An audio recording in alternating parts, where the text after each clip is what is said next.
Each year, 2.5 million children are injured or killed because of hazards in the home. News 13's Victoria Dunkel is live with some tips for lowering those government statistics. And Vic, it is Baby Safety Month.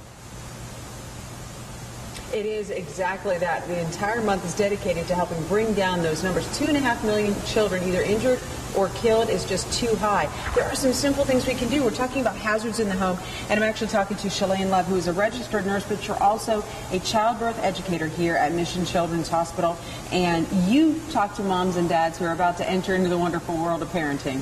There's a lesson or two for all of us, isn't there? Oh, yes, definitely. So this time we're talking about childproofing our homes, or if we have kids visiting our home.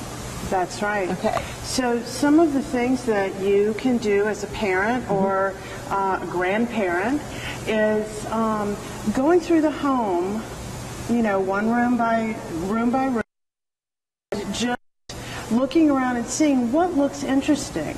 And things look very interesting when you get down on the floor at child level. We did that with our kids, and we found some interesting places where we needed to use some tools like this. Tell us about some of these. So some of the things that you need to look at are electrical outlets. They need to be covered with approved electrical outlet covers, and there are many different styles that you can purchase to cover your electrical outlets and make your home safer. You also need to lock up poisons, vitamins, medicines, things like that. So doorknob handles there. Doorknob protectors, cabinet locks. This is also a different style of cabinet lock. I have magnetic ones. There's a lot to choose from. You're just looking for ones that are approved. That's correct. Okay. Yeah. All right. So this is very important. This is one step we can take, but there's a whole lot of other places where our children are going to be, especially when we're traveling with them. Coming up in our next half hour, things you need to know about keeping your children safe when they're in the car with you.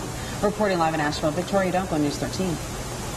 Car crashes are the leading cause of deaths of children in the U.S. But the CDC says using proper child safety seats dramatically lowers the risk. And News 13's Victoria Dunkel is live to show us the proper use. Good morning, Vic. Good morning. You know, it seems like it's so simple. You just put them in and click it in place and you're set. But there's a lot more to using a car seat properly than that. I was just talking to Shalane Love about that. You actually work with the childbirth classes that parents take. But this is something we can all use because you know, as an aunt, as a friend, sometimes I get called on to also carry other children in my car.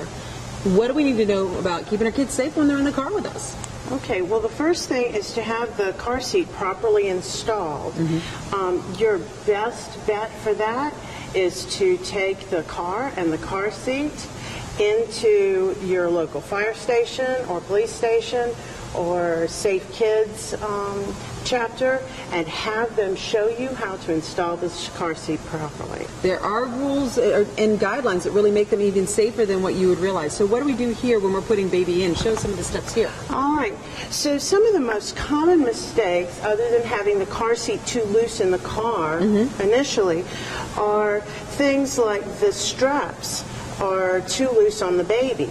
So when you look at this baby, you should not be able to pinch the strap like this at the shoulder. So that's too loose. This is much too loose. So you would tighten that up so that now you can't pinch that strap. And some people say that's too tight for the baby. Baby doesn't mind. Babies like to be feeling secure. That's right. Babies being secure, and this makes the baby safer. And that's the ultimate importance there.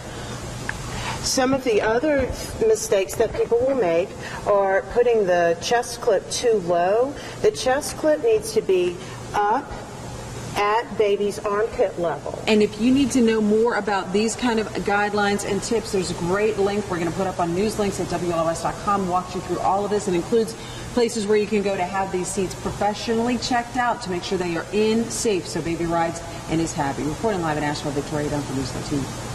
Following a few simple steps can help eliminate about 10,000 trips to the ERs for babies each year. Let's go back out live to News 13's Victoria Dunkel, and this time we're actually talking about crib safety, right? That's exactly right. We're talking about what you do once baby comes home from the hospital, and I'm talking to Shalane Love. You are actually a childbirth educator for Mission Hospital, so you walk new parents and expecting parents through these steps. So baby made it home safely in this car seat after we talked about that last segment. What do we need to do now when it's time to put him or her down for a nap? So the crib should be one of the safest places in the entire world for your baby.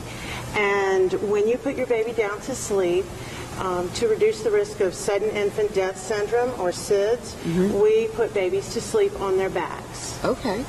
For naps as well as nighttime sleeping. Now, I know a lot of moms and dads say, but my baby will sleep better and will actually go to sleep for me if I put him or her on the tummy.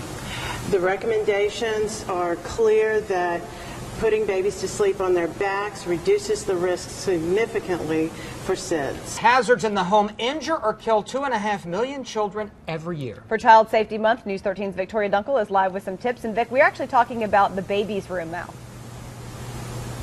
Exactly. We were talking a little bit about how crib safety is really crucial. And Shalane Love and I were talking. You are a childbirth education specialist here at Mission Hospital. And it's important when we're thinking about how we put baby to sleep, right? That's right. You do not want to place your baby on their belly to sleep.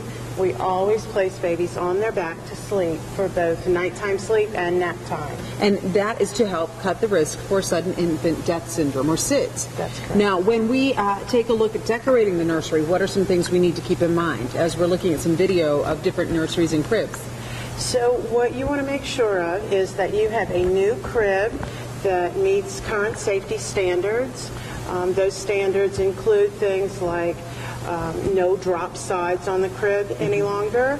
The slats on the crib are very close together, 2 3/8 inches or less. The mattress needs to fit the crib very tightly. When you put baby to sleep in the crib, you don't want anything else in the crib with the baby. A lot of people want to put those cute little bumpers because it's part of the nursery set, right? That's right, and those are no longer recommended. Bumper pads can be a suffocation hazard. You also don't want to put any kind of blankets or pillows or stuffed animals.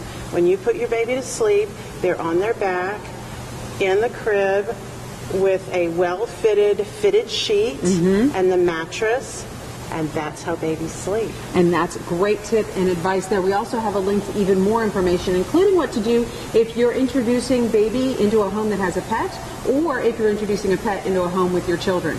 All of that is at WLOS.com. Click on news links and we'll get you all set with details for helping keep babies safe during Baby Safety Month. Reporting live in Asheville, Victoria Dunkel, News 13.